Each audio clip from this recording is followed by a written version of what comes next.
So, hello to everybody who is watching this for whichever reasons, my little travel diaries.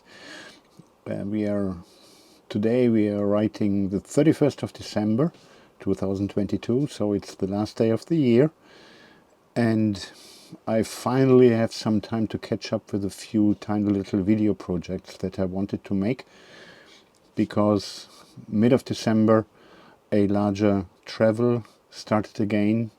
I left Belgrade on the 12th of December and I was heading towards Montenegro. I had 4 days of work in Budva in Montenegro at the Adriatic coast, and from there I headed up north alongside the entire Croatian coast through Croatia, from Montenegro through Croatia, and from there through Slovenia and Austria to Germany, where I stayed a week in Bavaria. And from Bavaria then on Christmas Day I continued to Berlin, where I have my caravan here on my campsite. So this is just about the first day of travel, and especially it is about the place that I found for staying over, and a place which I can really recommend in Podgorica. Preparation of this travel was a little bit fatiguing, exhausting, just simply because I have this stomach flu, but everything went well. The van is prepared, I have enough fuel, I have 60 liters of water, fresh water loaded up. My plan is to stay over at a campsite where I can do more, and after having started the travel, meters, turn right onto the ramp. Okay, so I can stop anywhere if I need a break, so all good. Now the first time a new route. We are leaving the E75 and we are heading towards A2. Take the exit towards A2. And we see how it continues. For the moment the road conditions are dry, which is nice because I was just getting my car into the car wash and arriving in Budva for the conference with a clean car inside, but also with a clean car outside. Getting out of a nice car, wearing a nice suit, having my mobile apartment with me. It's a good thought. And I'm finally getting into van life mode again, because for the next, almost 4 weeks, we're going to be on the road. So for the first maybe 30 to 40 kilometers leaving Belgrade, the landscape was mostly flat, as is the case around Belgrade in several areas and directions. And now we are maybe 45 kilometers away from Čačak, and the landscape begins to change. We are getting into some hillside area, and I can also see some higher mountains or higher hills. I don't know exactly, because the tops of those are disappearing in the clouds and they are clearly snow covered. But this is the first tunnel coming up, which is an indication for that we are getting into mountainous area. Čačak, not in the town but close to the town, and we left the highway and it looks like that the next part of the road is going through hills and mountains and is not a highway any longer.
I couldn't record the last part of the journey after I had entered in Montenegro because it was pitch dark, and the last 30 kilometers were from 1,100 meters altitude down to zero or almost zero altitude, which is the level of Podgorica, and it was just highway going down, down, down, down.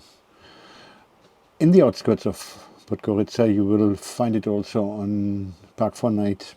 There is Autocamp Titograd, which is located at a gorgeous river, and I'm absolutely sure whenever I would come back to Podgorica, for example throughout the springtime, I would stay here for a few days because there's so much to explore. It's nature and it's a very nice, very friendly camp. Full admission, when I was arriving, there was nobody there, but a lonely person in the restoration just gave me a piece of bread and some fruit. And then the next morning, the owner came and said he would come back and offer me a coffee. And he never came back. And there was no way that I could leave the 15 euros that I'm supposed to pay. So I owe 15 euros to this wonderful, wonderful campsite. I haven't found a bank account where I can do that. So either I find other ways, or I will drop the 15 euros when I'm coming back the next time. I can really recommend Autocamp just for either stopover. There are also shower facilities, there are rooms, that's a hostel. You can come there with tents, with camper vans, with motorbikes, whatever, and it's a really, really nice place. When you're on the way to the Adriatic coast, it's something where you can just stop over and then enjoying the 2 hours drive from Podgorica to Budva, which is another story, and it's absolutely gorgeous.